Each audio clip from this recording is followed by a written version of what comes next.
Welcome to the Creating Wealth Simplified podcast. My name is Lauren Wells, here with my co-host, Chris Seveny. We're committed to providing you with the knowledge required to build wealth through real estate investing. Tired of consuming content about real estate? Stuck in analysis paralysis? Ready to do your first deal? As a member of our community, you will learn how to go from consuming content to taking that first step into the world of real estate investing.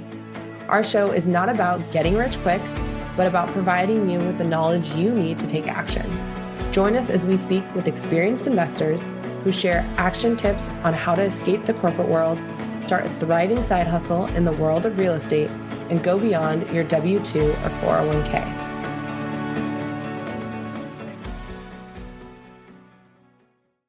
Welcome, everybody, to another episode of the Creating Wealth Simplified podcast. I am your host, Chris Seveny, and today I have a special guest. I have Russ Morgan with Wealth Without Wall Street.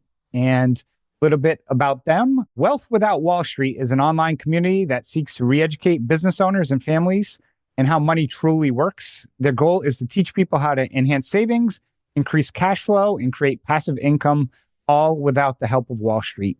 Thanks for being on today. How are you today? Chris, man, thanks so much for having me. It's always a good time to be with you. Yes. So Russ and I probably known each other, 4 or 5 years, I'm guessing now. That met them at a conference and through a colleague. And one of the things I enjoy about having Russ on the show today is really talking about what they do and how they can assist other people out there. And the reason I got interested is when people look at, as you get older in life and realize most people are invested in Wall Street, and it's typically through their 401k or some retirement plan.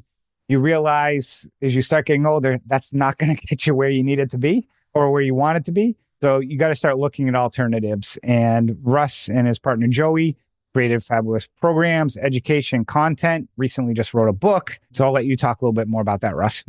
Yeah, thank you so much. You're right. The 401k is oftentimes a big, huge debate point for people when they see our brand, because we kind of stand out there and we say, unfortunately, your baby's ugly, which is hard to hear, right? Like, it's so hard when so many of us who held jobs within the W-2 workspace where we built income or built wealth inside of these 401k plans, for someone to say that a 401k is the worst tool to be used if you're trying to become financially free. And so our brand stands on that. And it's specifically because we believe financial freedom in particular is when you have more passive income than you have monthly expenses.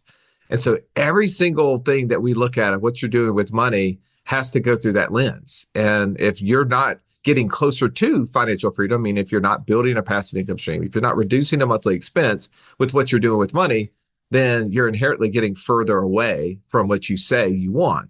And I think people really want to be financially free, not so that they can sit around on a beach necessarily, but they can pursue the things that they're passionate about, pursue their purpose. At least that's what the thousands of people who join our community tell us, is that they want to be able to do more of what they want to instead of the things that they have to. And I think we've heard that too oftentimes, even for us entrepreneurs, people who've created businesses, that even our jobs, I think Michael Gerber coined it whenever he was talking in the E-Myth about how that person who was a great technician opened up their business, but had to become the manager and become the entrepreneur, and really got bogged down with all the things they were doing. And they started to hate having to do all those things. So Joey and I's goal is to help people, not just anybody, 1 million people. That's our goal, help 1 million people who want to become financially free, get there faster. And we wrote a book called 3 Steps to Freedom Through Passive Income. And Wealth Without Wall Street's the title. And love to chat about it. Yeah. And what's interesting that you mentioned is the definition of financial freedom, because a lot of people will think about it as, oh, I just want to sit on a beach and not have to do anything. And that's really not the case. For example, I went and started my own business several years ago, and I have a team and I run a company. So I still work, but I view myself as financially free because I can do what I want. And I still invest outside of Wall Street and invest in alternatives, but it allows people to go do what they want. If I wanted to go golfing this morning, I can do that. If, I want to take my son somewhere, I think that's where a lot of people get mixed up sometimes in that definition of freedom that you say.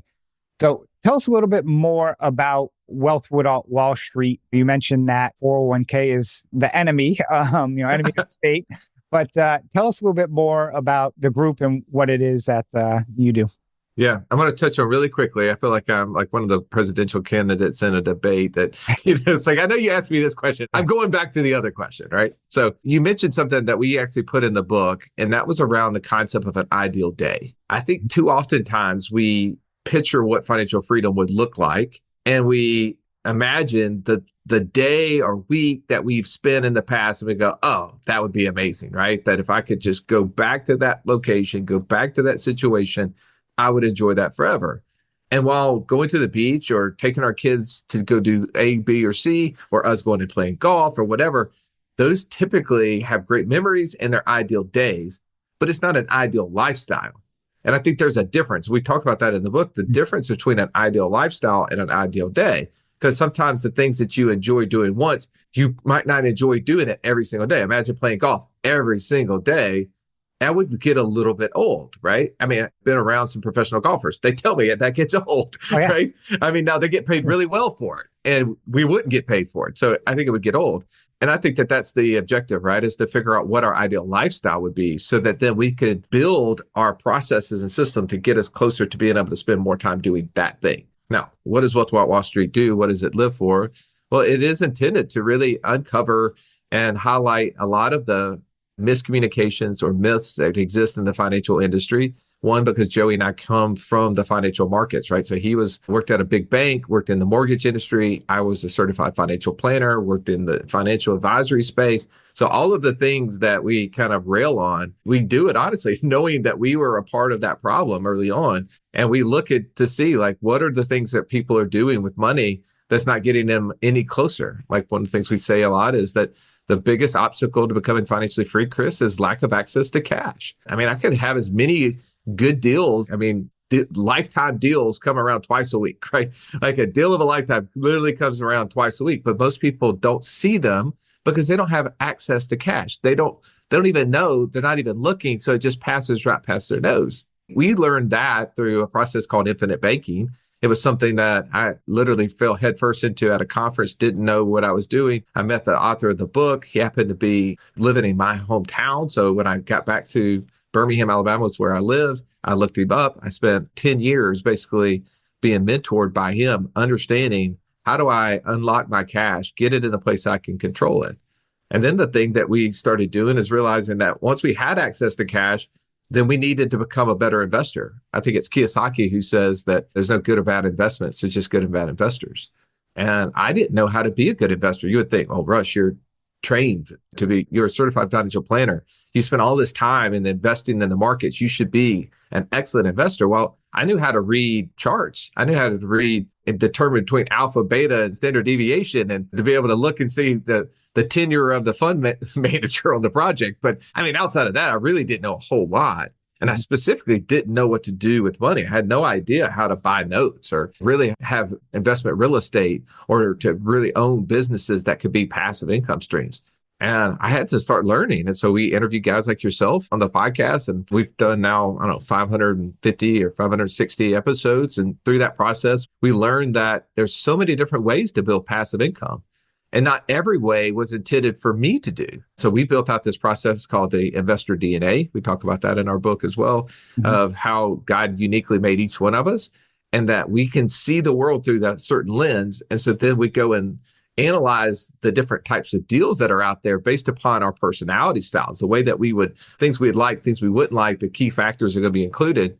And we took that down and made this passive income matrix, which helps simplify the process for someone who's getting started, someone who's been just putting money in the 401k and never taken a step to invest in anything outside of that, where they wouldn't be overwhelmed by the number of things, but could really narrow down the process to one or two ideas that they could go deep on. And then we said, hey, we've got to build a community around the people that are doing this, because you're going to be the weird person in the room when you're pursuing passive income. You're going to be the one doing the opposite of what everybody else is doing. And this is going to be uncomfortable for most people, right? The inconvenient truth is just really not something that people want to participate in. They would rather be in the line of people doing exactly the wrong thing as long as they're with the herd. And so when you tell somebody, hey, I don't put money in a 401k, they're like, what? Why wouldn't you? hey, you tell someone that while debt freedom is good for you, it's not my pursuit because debt freedom doesn't equal financial freedom. My objective is to have more passive income than monthly expenses. So everything that I do in that lens. And people are like, oh my goodness. Wait until you tell them that you're putting money in the whole life insurance like I do. And we've been putting large six figures year over year over year into the whole life insurance and building these cash values. And people are like, oh, you must be a moron. Right? All these things, you become really, really weird. But what I've learned is that if you want to be uncommon, like you want to have uncommon success, you want to have uncommon lifestyles, you need to do what the 1% does and not the 99%. Right? So like we're not reinventing the wheel. We're not doing something that no one else is doing. We're just following what the 1% are doing instead of the 99%. Yeah. Two things I'll want to touch on. One is, like you mentioned, the whole life insurance, like real estate investors. That's like, again, people say whole life. It's like, or who's the Dave Ramsey? Dave Ramsey. Yeah. Oh, you get him on whole life. It's like, oh my God. One thing though, I want to jump back on. So two things I want to just touch upon, and then I want you to talk a little bit about infinite banking. You mentioned the investor DNA, and I think that's so critical because I see so many people out there that are like, oh, I see this person doing it, so I want to do it. Well, just because, that person can do it doesn't mean you can. Like LeBron James can go play basketball. I'm not going to go pursue basketball because I'm 5'9". Like, it's not happening. There's also that same thing when you're looking at investment strategies. Certain people, for example, I invest in defaulted mortgage notes. If you're a type of person who is not conflict oriented, then it's not a business you should be in because you're always dealing with lawyers and having to be a little aggressive. The other thing I wanted to just touch upon is you mentioned passive investing. And people really need to understand what passive means. Passive means not owning 4 rentals from 300 miles away trying to manage them.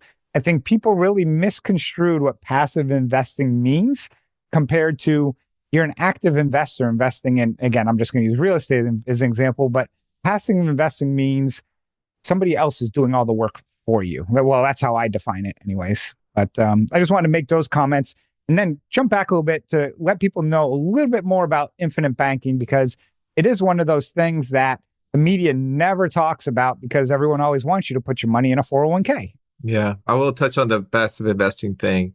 In order for it to be passive for you means it has to be active for someone else. Yeah. And just because you're active in it right now doesn't mean it's always active, right? Like maybe you do the work up front and it becomes passive for you over time. And I think being involved, so passive doesn't mean uninvolved. And I think that even when I invest in mortgage notes with you, right, it took time for me to gain a relationship with you, to understand through our conversations, what it was I investing in. And through that, like, I need to be able to inspect what I expect. Otherwise, I'm just in a different type of Wall Street, if you will. And we believe Wall Street is as much a mindset as it is an actual location or investment. It's the way that we think. And I think your audience knows that. But that's a key thing that we've become this easy button society that we just want things super easy. Yeah. And we turn off the work hard ethic and just will assume that we'll get it for free by just one little easy button or taking this pill or whatever it may be. And it doesn't work that way. But going to infinite banking is definitely a unique tool, unique process. And for those who you're hearing this for the first time, it comes out of a book called Becoming Your Own Banker. And the author was an elder. He died in his mid 80s. He was an economist, used to be a forester. And he determined through personal experience, because he started putting money in the life insurance policies. His brother was a life insurance agent early on. Ultimately, after his forestry consulting days, he ended up getting the life insurance industry business. But he was investing in real estate. And it came to a time in the early 80s where we think today interest rates are high. That was actually the low watermark in the early 80s, right? Interest rates went from around 8.5% to 23.5% over like 18-month period of time. And there he was sitting owing $500,000 at the time on some real estate, and his expense went significantly higher. Now, you go back 30, 40 years from now, that's a lot of money. Well, he was trying to figure out how is he going to get himself out of that scenario. Well, he knew the banks were not the answer. He had to be able to go and access private capital.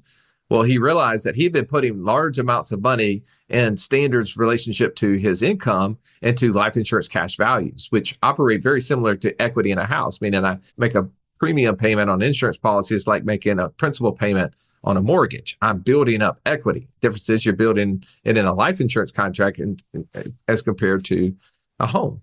And so he could access and could go borrow against that cash value at interest rates somewhere between 5 and 8%, which were a fraction of what the going rate was. And he was like, the only problem is I don't have $500,000 of cash value to be able to get rid of the banks, right?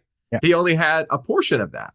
And he thought, oh, well, I could solve this problem if I would just increase my premiums so that my cash values would increase, so that then I could get rid of the banks. And then now I could pay back the institution which I'm an owner of, because the insurance companies that we do business with are owned only by the policyholders. So then you're participating in the profit.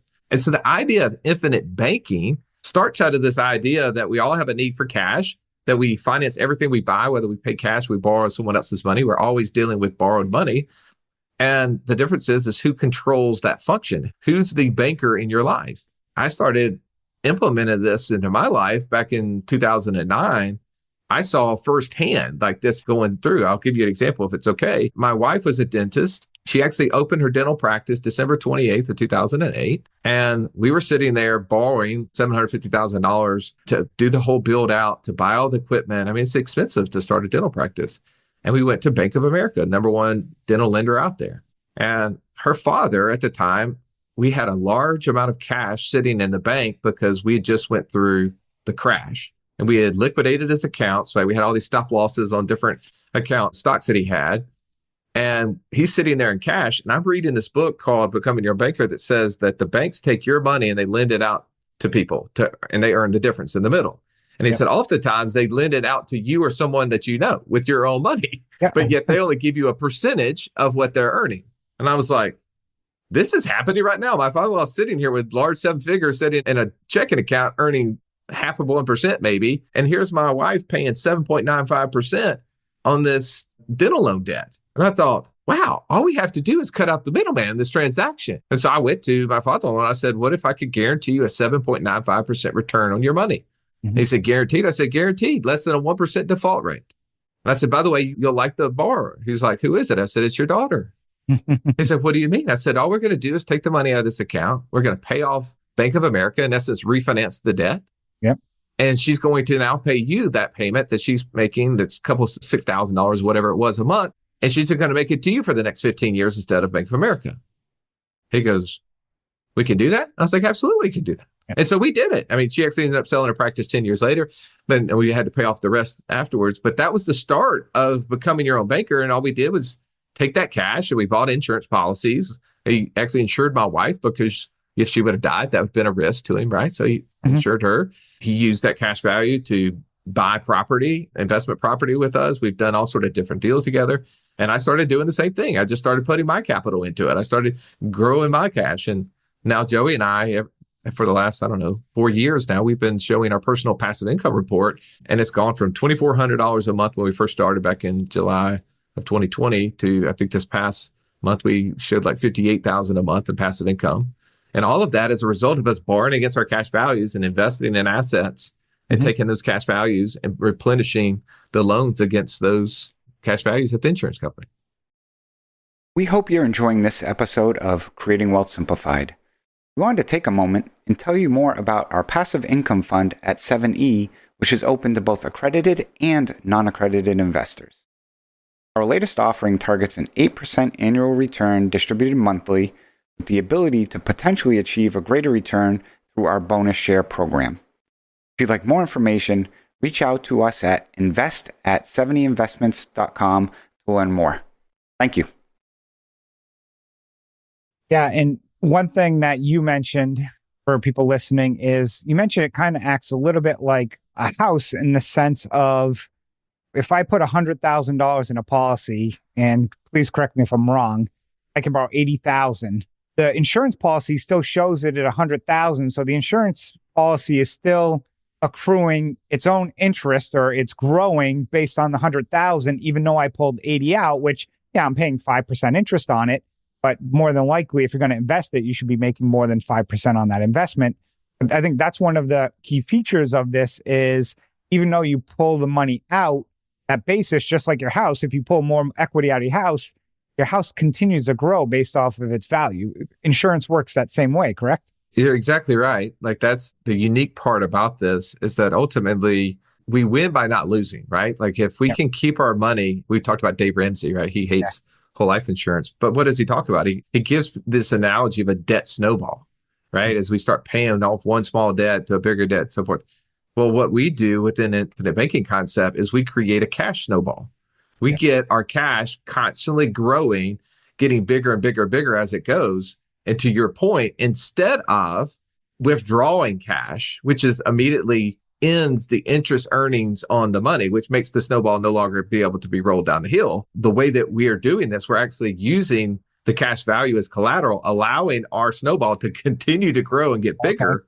And now we're using the insurance company's money to go invest in different projects. And to your point, like, yes, we're borrowing at typically somewhere around 5%, and we're making investments in projects. Well, real estate investors have always understood the concept of leverage, right? If I borrow at 5 and I earn 10, my return is not 5%. My return is 100% return on investment, right? Because I only had to give back the 5%. That was their money. So I got 100% return on investment. And when we get that, like, it's like, oh, that makes total sense to me. So my job is to not limit how much cash I have access to, which is what Wall Street does, right? Wall Street gets us to put money in accounts that we can't touch for 30, 40 years. They want us to put it in this different alphabet soup, 401ks, IRAs, 529 plans, like all these different things that just separate us from our cash for long periods of time while they earn lots of fees off of it. And at the same time, now we're not able to use that cash to start creating the same sort of interest and fees for ourselves. So one of the things you mentioned, and I never actually thought of this, let's say I had, and I'm just going to use hypothetical, $500,000 of cash value in that policy. I think you mentioned, and if I heard it right, is I don't even need to pull that money out. I could just use that as collateral, just like people use a stock portfolio and go to somebody and say, hey, look, I'll use this as the collateral. I'm not pulling the money out, but this is the security instrument to whatever it is you want to invest. Is that correct as well? I've been doing that for a number of years now. Like that's definitely a little more efficient process, right? That's an advanced model. That's the 3.0 model. But yes, when you can put your cash value up as collateral, right? Like that's the safest instrument out there that I know of, because the banks that you're doing business with are decades old. Maybe there's some that are 100 years old. Well, these insurance companies we're doing business with, some of them are 250 years old. Like we're doing business with some of the oldest financial institutions in America. Well, with that in mind, we're putting our money in the safest position it can possibly be. The risk to the insurance company is that you and I buy an insurance policy and we die tomorrow, right? Now, that's not really a risk given the fact that they're using the law of large numbers. They know a number of people are going to die early. The rest are going to have this curve.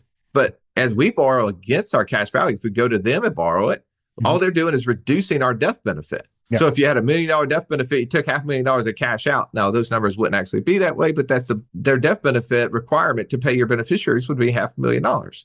So they're okay. They're just managing that liability of the death benefit. And I think that when I got my arms around the fact that I was able to use my death benefit while living to control the decision-making in the process, and what real estate investors and business owners that we deal with really love about this concept, Chris, is that the fact that whenever they go and they're so used to going to the bank and getting a loan and having to bring their personal financial statement, they're having to like have their credit pulled, they're having to answer the 100,000 questions that come along with all of that. And then they're set on some sort of payment schedule to repay it. They love it when they call the insurance company, and the insurance company asks them 2 questions. How much do you want and where do you want us to send it? That's it. There's no credit check. There's no structured repayment, meaning that I have unscheduled payments. I can make a loan repayment if I want to. If I don't, it just tacks onto the loan. Yep. And that gives me ultimate flexibility if I'm a business owner, if I'm using it for investing purposes. Maybe a deal I'm doing is not going to cash flow for 3 months, 2 years. Well, then I don't have the pressure of having to make that repayment. I can repay it as my deal comes through. And that's allowed us to do a lot more investing over the years because of that.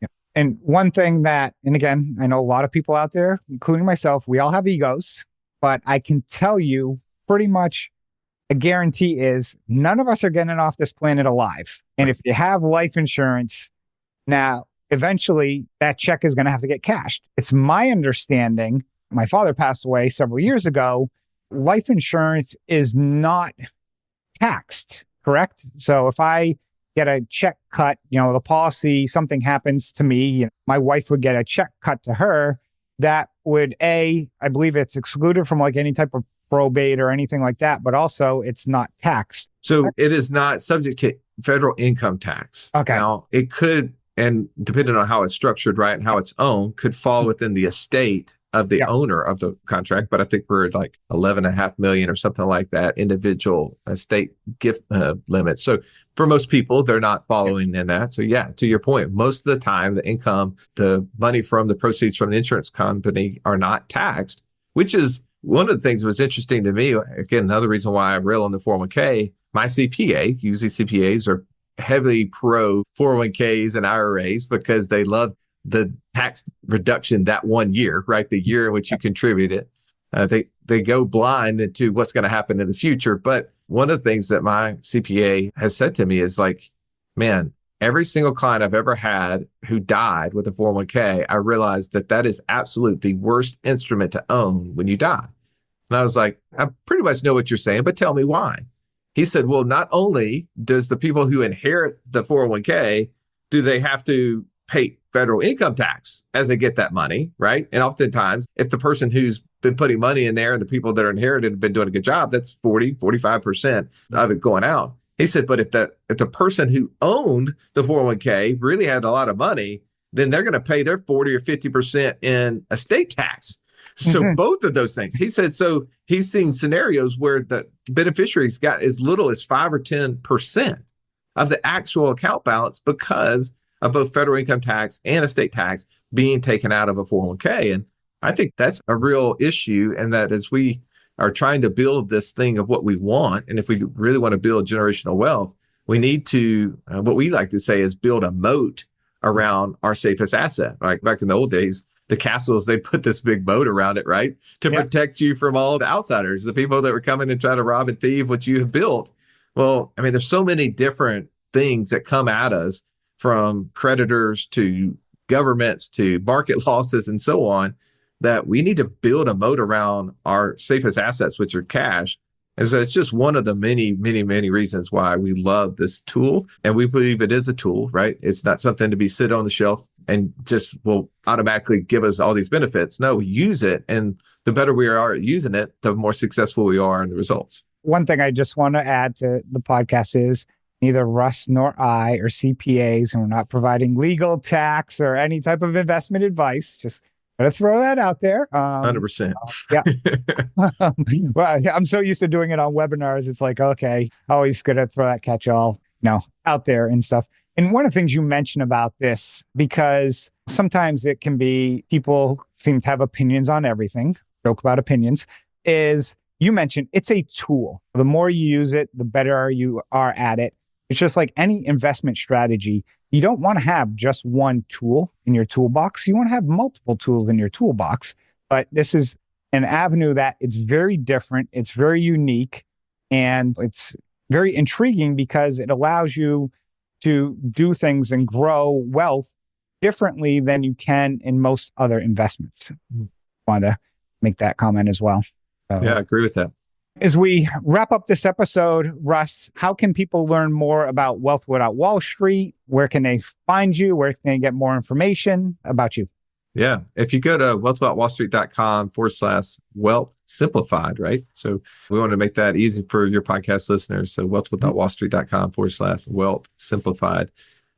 We've talked about a lot on here. We've talked about the investor DNA. I know people want to be like, hey, what's my investor DNA? And what does this passive income matrix look like? So you can get access to that. If you want to be one of those who read the book and get some of the very strategic steps that we put in there, there's a link for that.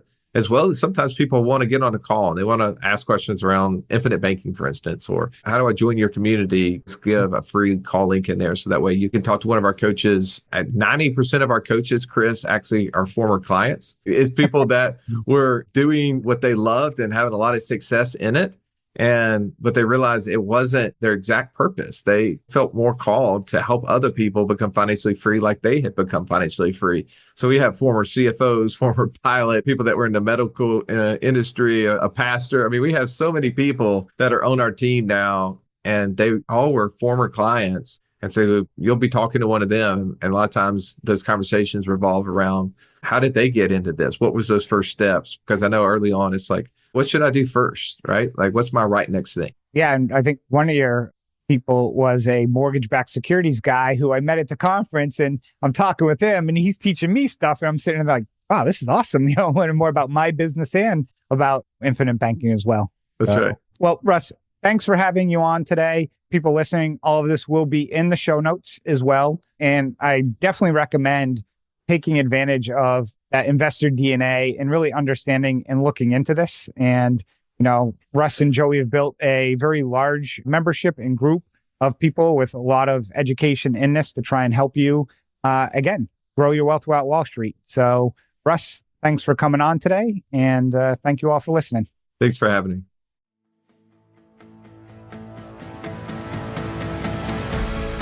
Thank you for joining Lauren and I on this episode of the Creating Wealth Simplified podcast.